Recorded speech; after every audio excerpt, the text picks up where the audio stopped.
How's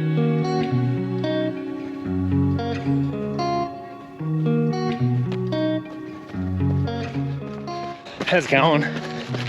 Welcome to my road to Heysen. I've talked for a while about doing a video or a series like this, so here we are.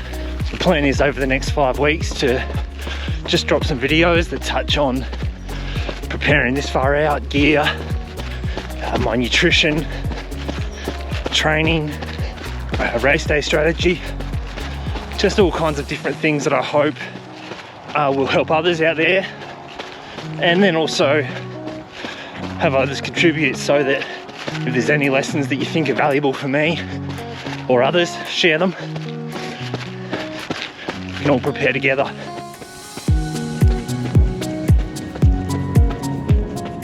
I ran the Heysen 50k last year as part of the SA5 series. My only other Heysen was in 2020 when the 105k went the other direction, finishing at the current start line. So I'm pretty keen to run this the opposite direction and bring it home in Victor Harbor.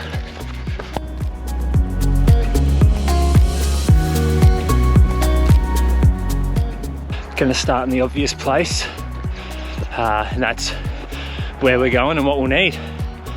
So the Heysen finishes at Victor Harbor on the Fleurieu Peninsula in South Australia. It's also where you need to catch the bus to the start. It's the only way you can get to the start line, so we'll need to look at accommodation there. And then I'll delve into the mandatory gear that you'll need for not just the 115, but a lot of the other distances.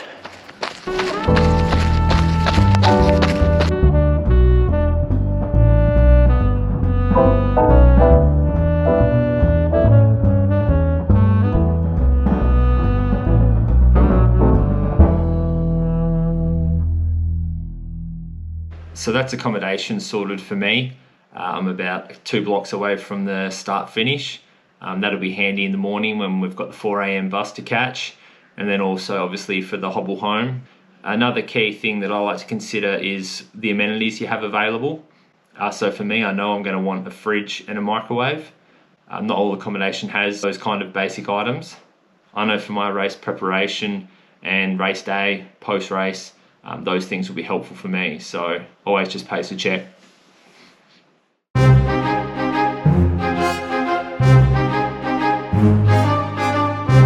So my first piece of gear is the Salomon Bonatti jacket. This one has the sealed seams, which is preferred, and rolls up into itself to be nice and compact. The high-vis safety vest, I just tie mine together with a couple of rubber bands to keep it compact. I'll have the capacity to carry a litre of fluid. I'm going to take the Petzl E-Light. It's nice and compact, it has a whistle, and it's appropriate for my goals for the day. I will pack a bigger headlamp into a drop bag, just in case things aren't going to plan. And I've got the Runners 1 gloves, and a buff from Runners 1 too. So the first aid kit's going to include an emergency blanket, a crepe bandage, a snake bandage, a triangular bandage, 6 wound closure sterile strips, 2 non-stick dressings, and a pair of surgical gloves. That first aid kit fits nicely in a Ziploc bag all together. I also put all my other small things together in a Ziploc bag, and I'll just put my jacket and high vis straight into the back of my vest. And there it is.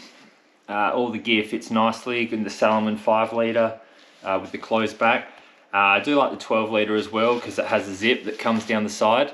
But I don't think for me that I'm going to be needing to get in and out of the back of the pouch during the race. Everything I'll want to access, I'll put into the front. If it's a warm day, during the day I might put extra flask in through this bottom patch here, just to make sure that I've got enough water for each section.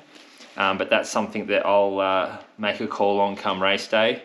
Gear is very individual. Go out, test it, make sure that what you have is going to work for you and is going to work for the different conditions. That's why I think, you know, along with getting your accommodation sorted, getting your gear sorted early is important so you can go out and train with it. Go out for runs at different parts of the day, use it on your long runs, use it on your short runs, really just get a feel for how that's going to feel on the race day, and that's one less thing that you're going to have to worry about because you're going to be dialed in.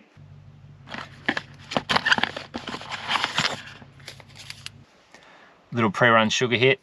One thing I didn't touch on earlier is nutrition. Obviously that's going to factor into my gear and what I'm carrying in the back and front of my vest.